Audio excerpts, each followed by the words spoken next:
Hello friends, स्वागत है आपका हमारे चैनल झारखंड स्टडी 99 पर।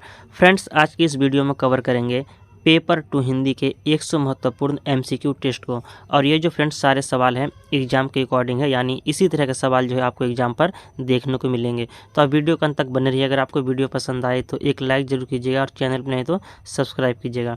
चलिए शुरू करते हैं आज की इस क्लास को। हमारा पहला सवाल है, भीष्म पितामह ने आजीवन शादी न करने का प्रण लिया था।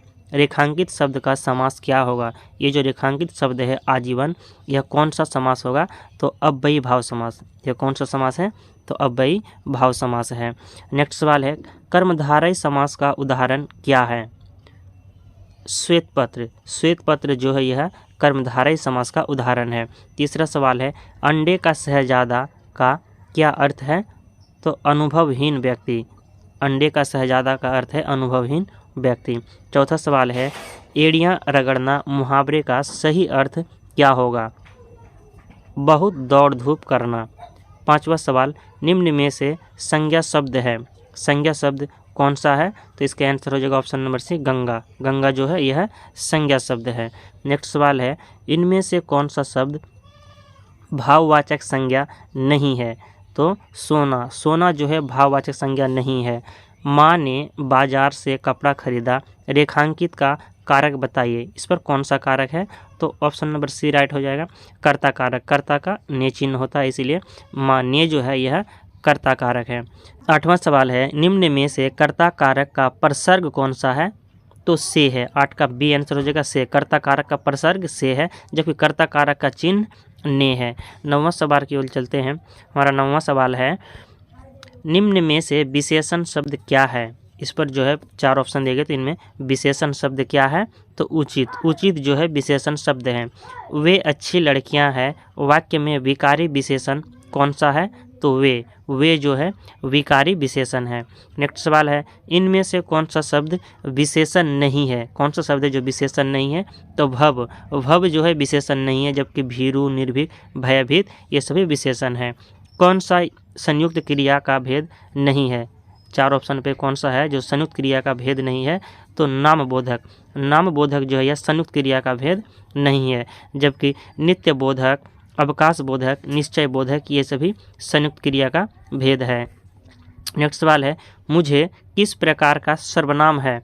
तो उत्तम पुरुष। मुझे जो है उत्तम पुरुष प्रकार का सर्वनाम है। नेक्स्ट सवाल है, जैसा करोगे वैसा भरोगे में कौन सा सर्वनाम है? तो इस पर संबंधवाचक सर्वनाम है। इस पर करनी का जो संबंध है वैसा भरनी से, यानी जैसा करोगे वैसा भरोगे, इस पर संबंधवाचक सर्वनाम का प्रयोग किया गया है।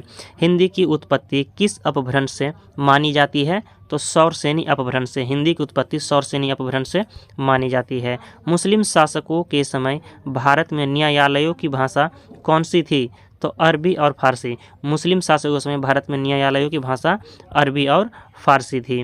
नेक्स्ट सवाल की ओर चलते हैं। हमारा नेक्स्ट सवाल है, संसद में प्रयोग की जाने वाली भाषा का उल्लेख संविधान के किस अनुच्छेद में है?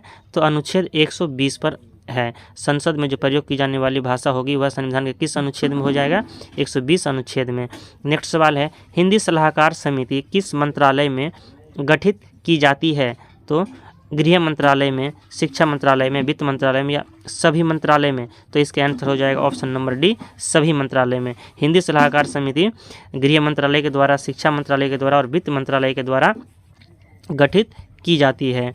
नेक्स्ट सवाल है, कपाट का तद्भव शब्द क्या है? कपाट का तद्भव शब्द क्या है? तो इसका आंसर हो जाएगा 19 का ऑप्शन नंबर सी, किवाड़। कपाट का तद्भव शब्द किवाड़ है। निम्नलिखित में कौन सा शब्द देशज है? तो लोटा, खेत, पानी या पुस्तक? तो इसका आंसर हो जाएगा ऑप्शन नंबर ए, लोटा। लोटा जो है यह देशज शब्द है। नेक्स्ट सवाल है, यहाँ पर दिया है, अर्थ परिवर्तन को किन किन नामों से जाना जाता है? अर्थ परिवर्तन को किन किन नामों से जाना जाता है? तो व्यंजना और लक्षणा। अर्थ परिवर्तन को व्यंजना, लक्षणा के नाम से भी जाना जाता है। फ्रेंड्स, ऐसे अर्थ परिवर्तन के 3 भेद होते हैं, व्यंजना, लक्षणा और अभिधा। आपको ये भी याद रखना है, व्यंजना, लक्षणा और अभिधा। ये अर्थ परिवर्तन के दृष्टिकोण से शब्द के अर्थ के 3 भागों में जाना जाता है, व्यंजना, लक्षणा और अभिधा। नेक्स्ट सवाल है, ध्वनि का उच्चारण स्थान के आधार पर होता है। ध्वनि का उच्चारण जो है स्थान के आधार पर होता है, तो दंत है। ऑप्शन नंबर सी इसका राइट आंसर हो जाएगा। ध्वनि उच्चारण का जो स्थान किसके आधार पर होता है, तो दंत के आधार पर होता है। शब्द का अर्थ बोध कराने वाली शक्ति को क्या कहते हैं, तो शब्द शक्ति कहते हैं। किलक अरे में नेह निहारूं, इन दांतों पर मोती बारू में कौन सा रस है, तो इस पर कौन सा रस है, तो इस पर 24 का ऑप्शन ए राइट आंसर हो जाएगा वात्सल्य रस। इस पर जो है वात्सल्य रस है। नेक्स्ट सवाल है, कल्पना के दो प्रकार प्राथमिक कल्पना और विशिष्ट कल्पना किसने माने हैं। कल्पना के जो है दो प्रकार है, एक तो हो गया प्राथमिक कल्पना और दूसरा विशिष्ट कल्पना। तो यह जो दो प्रकार है यह किसने माने हैं, तो वर्ड्सवर्थ ने माने हैं। विलियम वर्ड्सवर्थ जो कल्पना के दो प्रकार माने हैं, प्राथमिक और विशिष्ट कल्पना। रिचर्ड्स के अनुसार भाषा में सामान्यतः है, रिचर्ड्स के अनुसार भाषा में सामान्यतः क्या निहित होता है। I.A. रिचर्ड्स के अनुसार भाषा में सामान्यतः क्या निहित होता है, तो लहजा और अभिप्राय, वाच्यार्थ, भाव, ये सभी निहित होते हैं। नेक्स्ट सवाल है, नोटिफिकेशन शब्द का हिंदी रूपांतरण क्या है, तो सूचना। नोटिफिकेशन शब्द का जो हिंदी रूपांतरण है वह सूचना है। शासकीय पत्र की विषय वस्तु के अंतर्गत क्या नहीं आता है। जो शासकीय पत्र होते हैं इसकी विषय वस्तु के अंतर्गत चार ऑप्शन में से कौन है जो नहीं आता है, तो प्रार्थना नहीं आता है, जबकि नीति, आदेश और निर्णय ये शासकीय पत्र के अंतर्गत आते हैं। नेक्स्ट सवाल है, कबीर की मृत्यु कब हुई थी, तो कबीर की जो मृत्यु है वह मगहर पे हुई है, और कब हुई है, तो 1518 ईस्वी में। कबीर की मृत्यु 1518 में हुई है और जन्म हुई है 1398 ईस्वी में। आपको ये याद रखना है, कबीर की मृत्यु 1518 में। माया जाल में फंसे गुरु एवं शिष्य को क्या करना पड़ेगा, तो पछतावा करना पड़ेगा। कबीर ने तू ही किसके लिए प्रयोग किया है, तो परमात्मा के लिए। कबीर ने तू ही जो शब्द है इसका प्रयोग परमात्मा के लिए किया है। सखी शब्द किससे बना है, तो साक्षी से बना है। सखी शब्द जो है यह साक्षी से बना है। नेक्स्ट सवाल की ओर चलते हैं। नेक्स्ट सवाल है, गोपियों का मन चुराकर कौन ले गया था, तो श्री कृष्ण। क्या कहने पर जग मारने के लिए दौड़ाता है, प्रशंसा, सत्य, झूठ या निंदा, तो सत्य। सत्य कहने पर जो है लोग मारने के लिए दौड़ाते हैं। Option number B right answer हो जाएगा। नेक्स्ट सवाल है, सूरदास के साहित्य में किस रस की प्रधानता है, तो वात्सल्य रस की। सूरदास के साहित्य में वात्सल्य रस की प्रधानता है। और फ्रेंड्स इसकी साहित्य में जो है भयानक रस की भी प्रधानता है, लेकिन आपको ये भी याद रखना है कि सूरदास किस रस की प्रधानता है, तो वात्सल्य रस की। नेक्स्ट सवाल है, विद्यापति के प्रकृति चित्रण में विशेष महत्व मिला है। विद्यापति के प्रकृति चित्रण में विशेष महत्व किस ऋतु को मिला है, तो बसंत ऋतु को। ऑप्शन बी राइट आंसर हो जाएगा बसंत ऋतु। कबीर की इनमें से कौन सी कृति है, तो कबीर की कृति है बीजक। Option number A right answer हो जाएगा बीजक। किस पद में निर्गुण का खंडन हुआ है, इस जो चार ऑप्शन दिए गए तो किस पद में निर्गुण का खंडन हुआ है, तो अविगत गति कछु कहत न आवे। ऑप्शन नंबर सी जो है इस पद में निर्गुण का खंडन हुआ है। नेक्स्ट सवाल है, हनुमान बाहुक कितने छंदों की रचना है, तो हनुमान बाहुक जो है यह 44 छंदों की रचना है। फ्रेंड्स आपको कमेंट बॉक्स में बताना है कि हनुमान बाहुक यह किन की रचना है, और इस पर छंदों की संख्या कितनी छंदों है, तो 44 छंद है। अब इनके रचनाकार कौन है ये आपको बताना है। कवित्त के प्रथम पद में कौन सा रस है, तो कवित्त के जो है प्रथम पद में वीर रस है। कवित्त के प्रथम पद में कौन सा रस का उल्लेख किया गया है, वीर रस का प्रयोग किया गया है। अगला सवाल है, कुम्हार कितने प्रकार की मिट्टी को मिलाकर बर्तनों का निर्माण करता है, तो एक प्रकार की। कुम्हार जो है एक प्रकार की मिट्टी को मिलाकर बर्तनों का निर्माण करते हैं। उद्धव कृष्ण को प्रेम से उस तरह छूते हैं जैसे कि पत्ते कमल के भीतर भी जल से अछूते रहते हैं। यह कथन जो है मतलब कि यहाँ पर खाली स्थान पर क्या आएगा, तो कि उद्धव कृष्ण को प्रेम से उस तरह छूते हैं जैसे डैश के पत्ते, यानी किसके पत्ते, कमल के ही भीतर रहकर भी जल से अछूते रहते हैं। तो यहाँ पर option number D right answer हो जाएगा कमल के पत्ते। तो 42 का क्या हो जाएगा, ऑप्शन नंबर डी कमल के पत्ते की बात कर रहे हैं। काशी में कविता वर्धिना सभा की स्थापना किसने की है, तो भारतेंदु हरिश्चंद्र ने की है। काशी पर जो कविता वर्धना सभा की स्थापना किसने की है, भारतेंदु हरिश्चंद्र ने। पिय प्यारे तिहारे निहारे बिना में पिय का संबोधन किसके लिए किया गया है, तो कृष्ण के लिए किया गया है। पिय का संबोधन जो है किसके लिए किया गया है, कृष्ण के लिए किया गया है। गुप्त जी का जन्म कब हुआ है, गुप्त जी यानी मैथिली शरण गुप्त। मैथिली शरण गुप्त का जन्म कब हुआ है, तो इसका आंसर हो जाएगा ऑप्शन नंबर डी 1886 में। मैथिली शरण गुप्त का जन्म 1886 ईस्वी में हुआ है। मैथिली शरण गुप्त ने कितने महाकाव्यों की रचना की है? तो 2 महाकाव्यों की रचना की है। मैथिली शरण गुप्त ने कितने महाकाव्यों की रचना की? 2 महाकाव्यों की। हिंदी का सर्वश्रेष्ठ शोक गीत कौन सा है? तो सरोज स्मृति। हिंदी का सर्वश्रेष्ठ जो शोक गीत है वह क्या है? तो सरोज स्मृति है। नेक्स्ट सवाल है, निराला जी को बंद के बंधन अरुचिकर हैं जिस प्रकार, क्या उसे अरुचिकर हैं? तो धार्मिक अरुचिकर हैं। नेक्स्ट सवाल है, पंत जी असहयोग आंदोलन से कब संबंध हुए? यानी पंत जी जो है असहयोग आंदोलन से कब जुड़े थे? तो इसका आंसर हो जाएगा ऑप्शन नंबर बी 1921 ईस्वी में। पंत जी ने प्रकृति प्रेम का चित्रण किया है। किस पर जो है प्रकृति का चित्रण किया है? तो संयोग श्रृंगार के रूप में और वियोग श्रृंगार के रूप में प्रकृति प्रेम का चित्रण किया है। ए और बी दोनों आंसर हो जाएगा। नेक्स्ट सवाल है, हिंदी के विशाल मंदिर की वीणा पानी कहलाती है? तो महादेवी वर्मा। हिंदी के विशाल मंदिर की वीणा पानी कहलाती है महादेवी वर्मा। महादेवी वर्मा द्वारा रचित एक काव्य ग्रंथ का नाम क्या है? तो निहार, रश्मि और नीरजा, ये सभी जो है महादेवी वर्मा की काव्य ग्रंथ है। निहार, रश्मि और नीरजा उपरोक्त सभी। प्रेम और मस्ती के कवि प्रणय में तल्लीन हो जाने की क्या रखते हैं? तो इच्छा रखते हैं। Option number C right answer हो जाएगा, इच्छा रखते हैं। नेक्स्ट सवाल है, चित्रधार प्रथम संस्करण किस ईस्वी में प्रकाशित हुआ था? चित्रधार जो है इसका प्रथम संस्करण कब प्रकाशित हुआ है? तो 1918 ईस्वी में प्रकाशित हुआ है। नेक्स्ट सवाल की ओर चलते हैं। फ्रेंड्स, अगर आपको हमारा वीडियो पसंद आ रहा है तो एक लाइक जरूर कीजिएगा और फ्रेंड्स वीडियो को शेयर भी कीजिएगा। नेक्स्ट सवाल है, इनमें से कौन रचना गीति काव्य है? कौन सी रचना है जो गीति काव्य है? तो रसवंती। रसवंती जो है यह गीति काव्य की रचना है। नेक्स्ट सवाल की ओर चलते हैं। हमारा नेक्स्ट सवाल है, दिनकर जी के व्यक्तित्व निर्माण में किसका विशेष योगदान है? तो उनकी पत्नी का। Option number A right answer हो जाएगा कि दिनकर जी के व्यक्तित्व निर्माण में किसका विशेष योगदान रहा है? उनकी पत्नी का। अज्ञेय जी प्रतीक के संपादक कब बने थे? अज्ञेय जी यानी सच्चिदानंद हीरानंद वासियन अज्ञेय। अज्ञेय का जन्म हुआ था 1911 ईस्वी में। आपको ये भी पॉइंट याद रखना है, अज्ञेय का जन्म 1911 में हुआ है। तो यह जो प्रतीक जो पत्रिका थे, यह प्रतीक के संपादक कब बने थे? तो 1947 ईस्वी में। अज्ञेय जी प्रतीक के संपादक कब बने थे? 1947 में।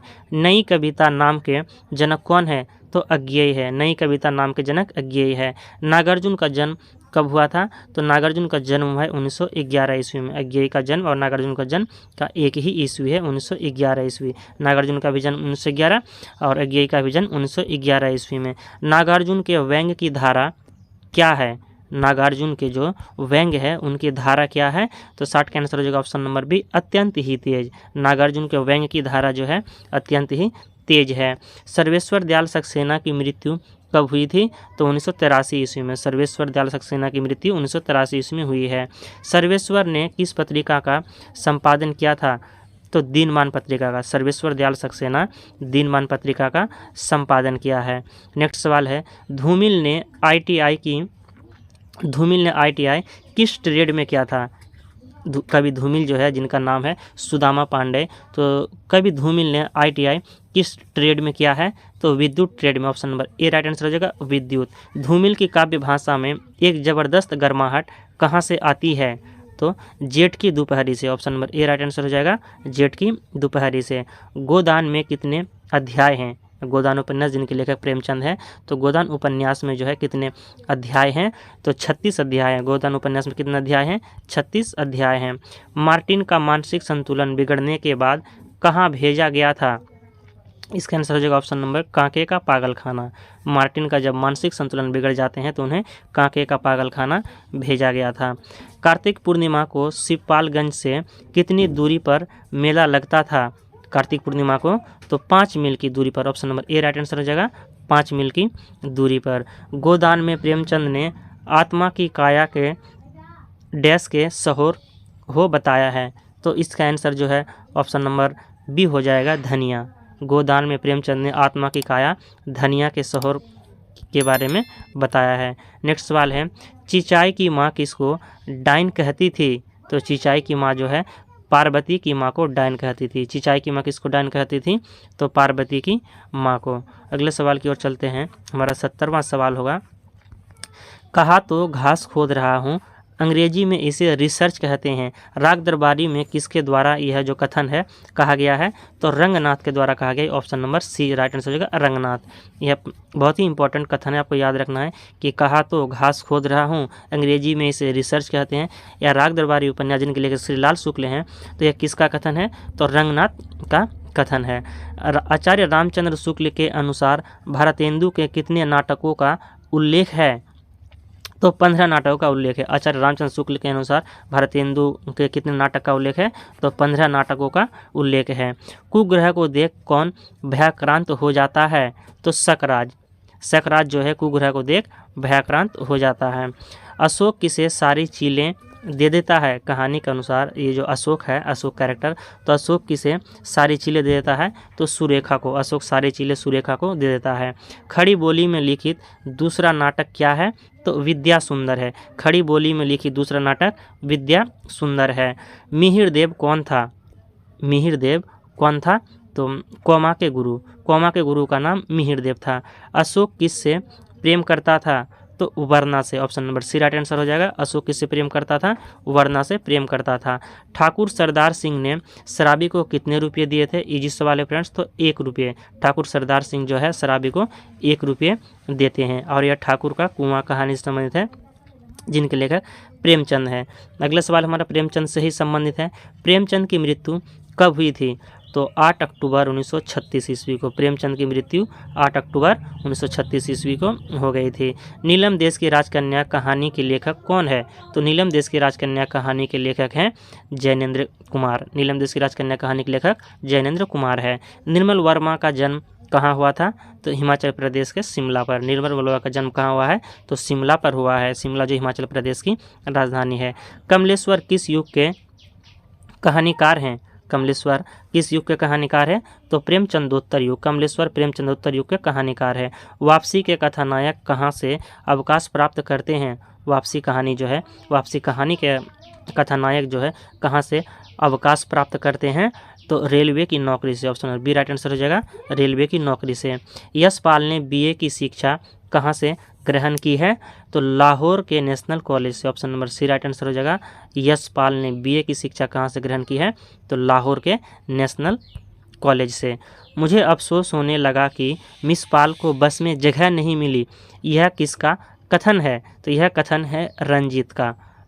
रंजीत को अफसोस होने लगा था जब मिस पाल को जो है बस में जगह नहीं मिली थी। अगला सवाल है हमारा फ्रेंड्स, अगर अभी तक आपने हमारे वीडियो को लाइक नहीं किए हैं तो लाइक ज़रूर कीजिएगा, और चैनल पर नए हैं तो सब्सक्राइब कीजिएगा। अगला सवाल की ओर चलते हैं। प्रसाद की कहानियों में महत्ता प्राप्त है, कैसी महत्ता प्राप्त है, प्रसाद यानी जयशंकर प्रसाद की कहानियों पर जो है कैसी महत्ता प्राप्त है, तो ऐतिहासिक कथावस्तु, मनोवैज्ञानिक कथावस्तु और रोमांस।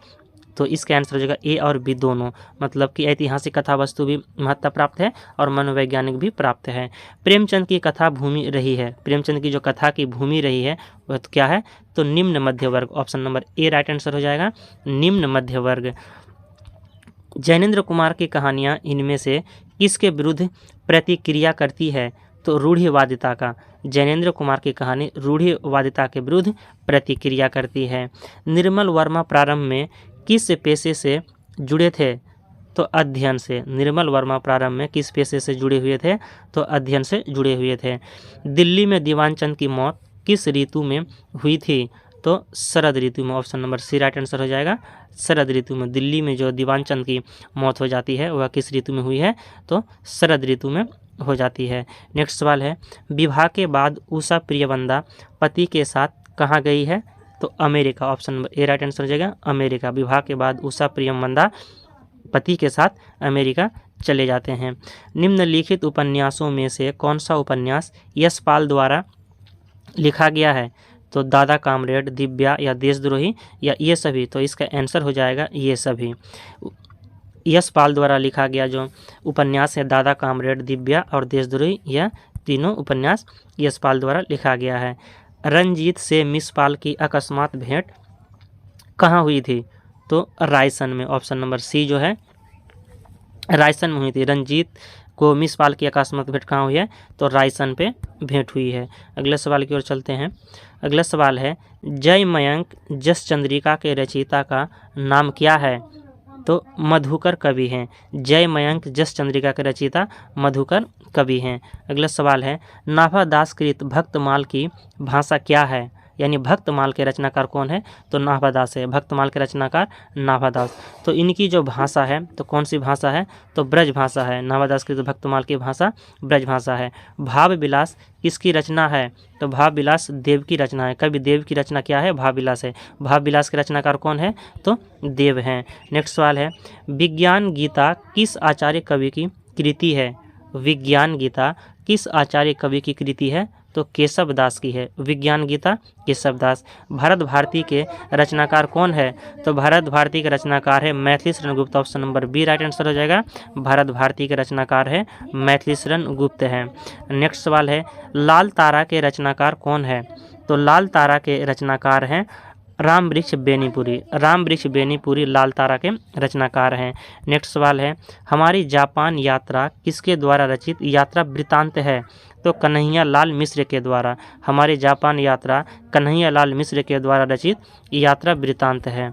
अगला सवाल है हमारा 100वां सवाल और आज का अंतिम सवाल, ज्ञानपीठ पुरस्कार से पुरस्कृत कृति कौन सी है, तो पल्लव। पल्लव जो है यह ज्ञानपीठ पुरस्कार से पुरस्कृत कृति है। फ्रेंड्स आपको कमेंट में बताना है कि ज्ञानपीठ पुरस्कार की जो है स्थापना कब हुई है और ये जो पल्लव रचना है यह किसकी है। पल्लव रचना के रचनाकार कौन है और ज्ञानपीठ पुरस्कार की स्थापना कब हुई है, ये आपको कमेंट बॉक्स में बताना है।